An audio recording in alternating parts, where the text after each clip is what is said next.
उम्मीद करता हूँ आप सब स्वस्थ होंगे, कुशल होंगे, खुश होंगे और घर में पढ़ाई कर रहे होंगे। तो बच्चों, आज मैं विकास फिर से उपस्थित हूँ आज का टॉपिक लेकर, जो कि है निर्धनता के अनुमान, जो है क्लास 9वीं का अर्थशास्त्र का तीसरा अध्याय निर्धनता एक चुनौती का तीसरा पार्ट। ठीक है, तो इसमें हम आज जानेंगे निर्धनता के अनुमान। ठीक है, कितने लोग किस वर्ग में पिछड़े हैं, कितने लोग निर्धन हैं, इसके विषय में जानेंगे। इससे पिछले वाले पार्ट में हमने जाना था निर्धनता क्या है, निर्धनता रेखा क्या है, किसे हम निर्धन समझेंगे, तो ये सब हमने जाना था। आज के पार्ट में हम लोग जानेंगे कि किस वर्ग के लोग ज्यादातर निर्धनता रेखा के नीचे आते हैं। तो इसके बारे में विस्तृत रूप से जानने के लिए ये वीडियो को पूरा ध्यान से देखें। तो चलिए, उम्मीद करता हूँ ध्यान से देखेंगे और वीडियो को पूरा अंत तक देखेंगे। ये ज्यादा बड़ा वीडियो नहीं होगा, बिल्कुल छोटा वीडियो होगा। तो चलिए शुरुआत करते हैं। तो देखिए, सबसे पहला यहाँ पर हम जानेंगे कि निर्धनता का अनुमान, निर्धनता का अंदाजा लगाएंगे किस क्षेत्र में कहाँ ज्यादा लोग निर्धन हैं। तो यहाँ आपकी पुस्तक में जो दिया गया है वो आर्थिक सर्वेक्षण 2017-18 के आधार पर दिया गया है। ठीक है, तो इसमें क्या बताया गया है, तो निर्धनता के अनुमान में बताया गया, देखिए यहाँ पर 4 सेशन का लिया गया है। ये किस किस साल में निर्धनता रेखा के अंदर कितने लोग आते हैं, जैसे कि वर्ष 1993-94, वर्ष 1993-94 में निर्धनता अनुपात देखा गया है। ये किस में है, प्रतिशत में, और ये कितना है, ग्रामीण क्षेत्र में 507 दिया गया है, लेकिन वो 507 नहीं होगा, वो मिसप्रिंट है शायद, वो 50.7 होना चाहिए। ठीक है, तो इतना होगा। शहरी क्षेत्र में 32 और टोटल योग निकालते हैं 45। ये क्या है, ये परसेंटेज में है, प्रतिशत, ये सारा जितना है ये सारा प्रतिशत में है।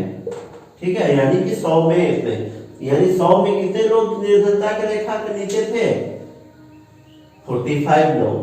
100 में 45 लोग निर्धनता रेखा के नीचे थे। कब, 93-94 के समय।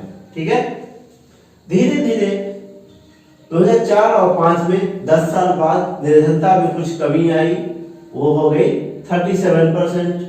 ठीक है, 2009-10 में 30%, 11-12 में 22%।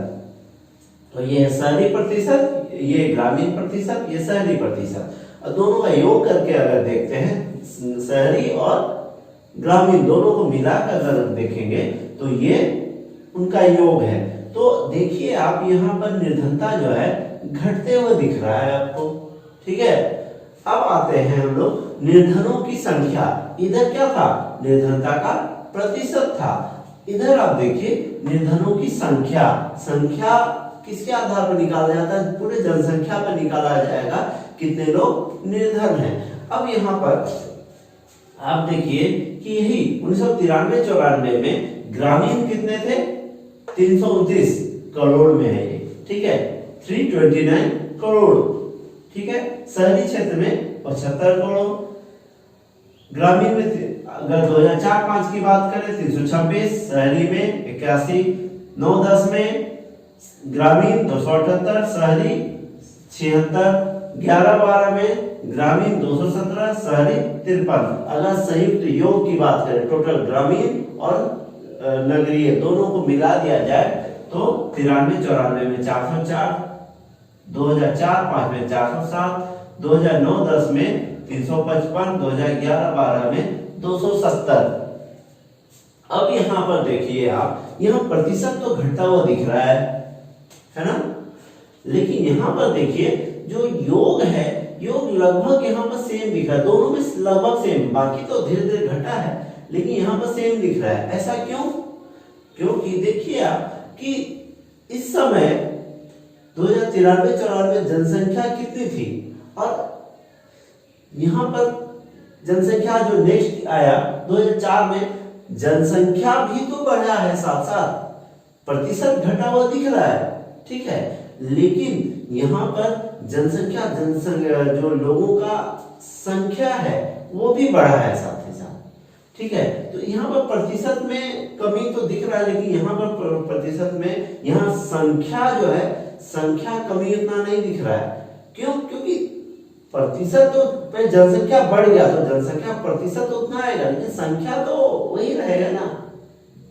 संख्या इसके अनुसार लग रहा है कि आपको लग रहा होगा कि प्रतिशत घट रहा है, लोगों का संख्या घटा, यहाँ प्रतिशत घटा, लेकिन संख्या इसीलिए नहीं घटा कि यहाँ पर अभी जो इस समय मान लीजिए 100 लोग थे, इस समय अभी 150 लोग हैं, तो 150 लोग में प्रतिशत तो घटेगा ही घटेगा, लेकिन संख्या जो घट रहा है उसका अनुपात उतना ज्यादा कमी नहीं होगा, इसीलिए ये उसी के आसपास दिख रहा है। तो ये अंतर है। अगर अंदाजा लगाइए कि जनसंख्या से घट रहा है तो ये प्रतिशत घटेगा, लेकिन संख्या उतनी तेजी से नहीं घटेगा, क्योंकि यहाँ पर जिस प्रतिशत किसमें निकालते हैं, पहले कितना था संख्या और अभी कितना था संख्या, उसमें प्रतिशत निकाला जाता है, इसीलिए ये उतना ही दिख रहा है, लगभग उतना ही दिख रहा है, ठीक है।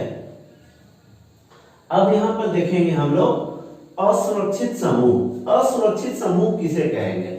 असुरक्षित समूह कहने का मतलब ये है कि जो आज निर्धन है और आने वाले समय में भी निर्धन बने रहने की संभावना है, इसे ही असुरक्षित समूह कहा जाता है।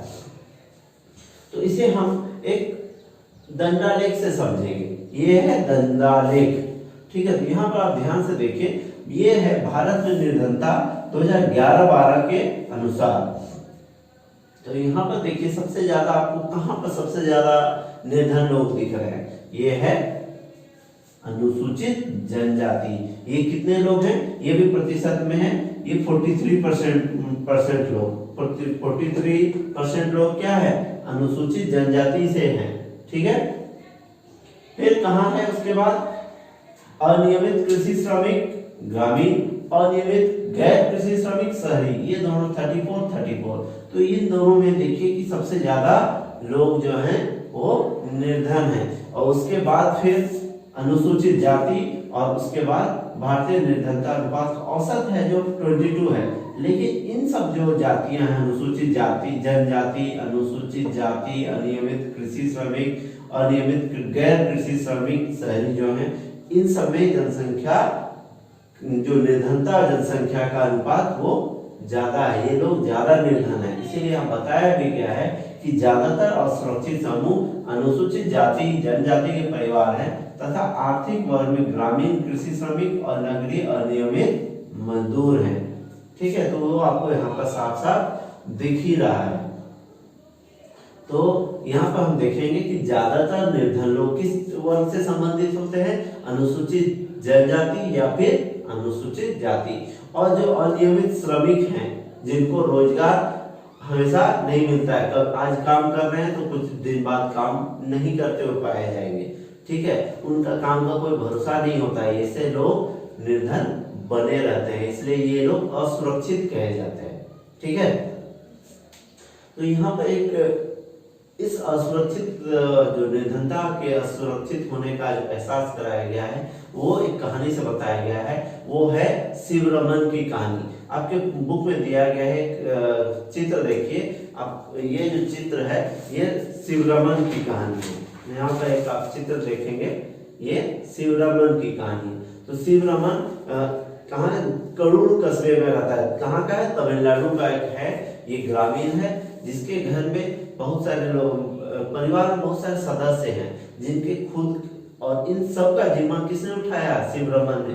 शिवरमन को प्रतिदिन 160 रुपए ही मिल पाता है। उसकी वाइफ भी काम तभी करती है जब उसको काम मिलता है, और उसके हस्बैंड के साथ ही काम करती है। पति जहाँ काम करता है वहीं इसको काम मिलता है। तो ये दोनों मिला के ज्यादा नहीं कमा पाते हैं। घर में एक बूढ़ी माँ है, 4 बच्चे हैं, एक अविवाहित बहन है, जिसका उसकी जो शिवरमन की पत्नी उसके साथ नहीं बनती है, हमेशा इन दोनों को बहस होता है। शिवरमन के पास इतना पैसा नहीं कि अपनी बहन की शादी करा पाए, अपनी माँ का इलाज करा पाए, तो ये बहुत सारी समस्याएं हैं। तो निर्धनता के ये प्रभाव है, ठीक है। तो निर्धनता इस प्रकार लोगों को और गरीब से गरीब बनाता है, तो इसमें सुधार की जरूरत है। तो नेक्स्ट आने वाले पार्ट से उसमें हम लोग निर्धनता के उपाय देखेंगे, कैसे इनसे हम बचाव करेंगे, तो इन सब के विषय में जानेंगे। तो आने वाले वीडियो के लिए आप मेरे चैनल को सब्सक्राइब करें और इंतजार कीजिए अगले वीडियो का। तब तक के लिए धन्यवाद।